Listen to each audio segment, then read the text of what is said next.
Bonjour à toutes et à tous, c'est Nathalie pour cette nouvelle vidéo du dimanche. Aujourd'hui nous sommes le 1er avril. Très bonne fête de Pâques à ceux qui le font. Et je souhaite un très bon anniversaire à ma belle-sœur. Alors, j'ai failli pour la première fois en presque un an et demi ne pas faire la vidéo aujourd'hui. Parce que hier j'étais dans un état...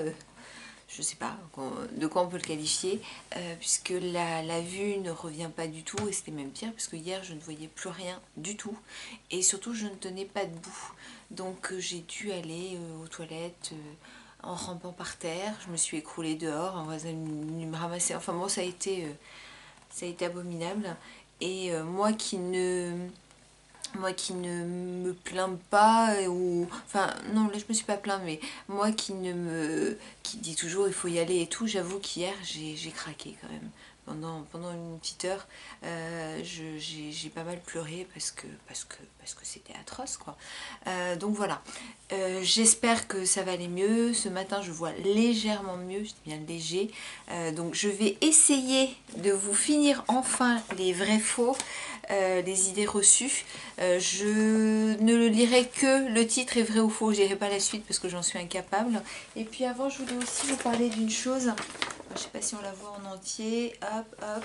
Alors que j'arrive à lire. Donc dimanche prochain, le 8 avril, pour tous les amis bretons, vous avez les motards contre la sclérose en plaques. Ça fait des années qu'ils font ça.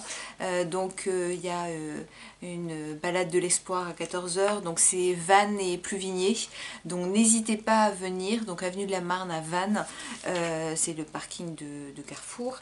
Vous surtout venez, il y a des expositions de voitures américaines, de collections, enfin c'est toujours un rassemblement qui est énorme. Donc n'hésitez pas, donc le 8 avril à venir, et en fonction de mon état je tiendrai peut-être un stand de Arcep à Pluvigné. Je vais voir mon état. Voilà. Alors, donc, on finit les idées reçues. La grossesse, c'est contre-indiqué en cas de CEP. Eh bien, c'est faux. Et ça, il faut vraiment que vous vous mettiez dans la tête. Moi, je sais qu'il y a plus de 20 ans, on m'avait dit qu'il fallait absolument pas que j'ai d'enfant. Je suis allée contre, et ben j'ai bien fait. Donc voilà, donc surtout n'ayez pas peur à ce niveau-là. C'est vrai que, et ça je l'ai déjà dit, j'avais fait une vidéo là-dessus, il y a des gros risques de pousser après, mais si le papa est bien présent notamment, en général quand on fait un enfant, bon, peut-être qu'il partira après, mais à la base il est là, donc voilà quoi, donc la grossesse n'est pas contre-indiquée en cas de CEP. La péridurale est contre-indiquée, et bien c'est faux aussi. Alors c'est vrai que moi c'est pareil, j'ai eu 3 grossesses, jamais de péridurale puisque je n'en ai pas voulu. Ça c'est un choix, je pense que la ponction lombaire m'a traumatisée, mais ça après, pour celles qui veulent vraiment, il n'y a pas de souci. Donc voilà, surtout que maintenant quasiment tous les accouchements se font avec péridurale, donc ils ont vraiment l'habitude, donc rassurez-vous à ce niveau-là. Une interruption de grossesse peut provoquer une nouvelle poussée de CEP. Alors eux ils mettent que c'est faux. J'avoue que je m'y connais pas, donc voilà, en tout cas je vous donne ça. Les traitements de fond pris avant la grossesse ne sont pas dangereux pour l'enfant. Et bien c'est vrai, puisque c'était avant. Donc rassurez-vous pour ça. Au cours de la grossesse, il est possible de recevoir des corticoïdes. Et bien c'est vrai aussi. Alors bien sûr dans ces cas-là, vous êtes encore plus encadré et tout. Et puis il faut que ça soit une poussée vraiment sévère. Ça ne peut pas être... mais oui, on peut avoir des corticoïdes. Un enfant né d'une femme souffrant de CEP risque de présenter des malformations. Eh bien c'est faux, ça il faut arrêter. Moi je sais que les 3 miens, et puis j'en ai rencontré beaucoup d'autres, il n'y a aucune malformation, donc rassurez-vous aussi à ce niveau-là. Les femmes atteintes de CEP ne peuvent pas porter de stérilet. Eh bien c'est faux, pourquoi on ne pourrait pas porter de stérilet? Donc ça, il n'y a pas de souci non plus. La contraception orale est contre-indiquée, c'est faux aussi. Voilà, donc je vous dis, je ne lis pas la suite parce que là j'ai beaucoup de mal à la lire. Les traitements hormonaux substitutifs pour la ménopause sont autorisés. Eh bien c'est vrai aussi. Donc rassurez-vous pour toutes les femmes qui sont en ménopause, préménopause, tout ça. Donc vous pouvez avoir des traitements. Tous les sports doivent être évités quand on a une CEP. Eh bien c'est faux, c'est pareil, je reviens toujours à moi. Il y a plus de 20 ans on m'a dit il ne faut pas avoir d'enfant, il ne faut pas faire de sport. Maintenant on en revient, il faut absolument faire du sport. Alors bien sûr aucun sport n'est contre-indiqué. Bien sûr il y a des sports vous savez pertinemment que vous n'allez pas pouvoir les faire, ça c'est une chose, mais il faut pratiquez le sport qui vous convient face à votre pathologie, face aux problèmes que vous rencontrez. Il y en a, ils vont pouvoir marcher, tant mieux. Il y en a, comme moi, qui ne pourront pas, donc il y a autre chose. Enfin, il y a toujours un sport qui sera adapté de toute façon à vous.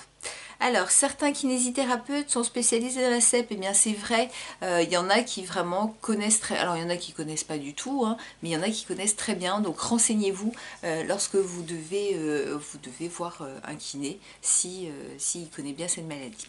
On doit renoncer au voyage, et bien c'est faux, hein, donc ça c'est, il faut surtout pas se mettre martel en tête en se disant je dois partir à tel ou tel endroit, non, non, non, il faut arrêter de toute façon, quoi, c'est... En cas de CEP, il est obligatoire de prévenir son employeur. Eh bien, c'est faux de toute façon. Moi, je vous dis, moi, je l'ai toujours dit à tous mes employeurs et tout, mais ça, c'est pas une obligation. Vous demandez par exemple la RQTH, reconnaissance travailleur handicapé, mais c'est pas parce que vous l'avez demandé que votre employeur est obligatoirement au courant. Donc voilà, ça c'est important à savoir. Je ne peux pas, je ne peux pas demander la RQTH que lorsque j'aurai un handicap visible. Eh bien c'est faux. Moi la RQTH au départ quand je l'ai, bon maintenant ça se voit, mais quand je l'ai demandé ça se voyait pas, hein. D'ailleurs tout le monde me disait oh là là on dirait pas une sclérose en plaques, mais si. Donc si vous pouvez en faire la demande. Voilà, donc j'ai fini enfin avec mes idées reçues. Je suis désolée de ne pas avoir approfondi, mais là ça a été dur, je vous avoue.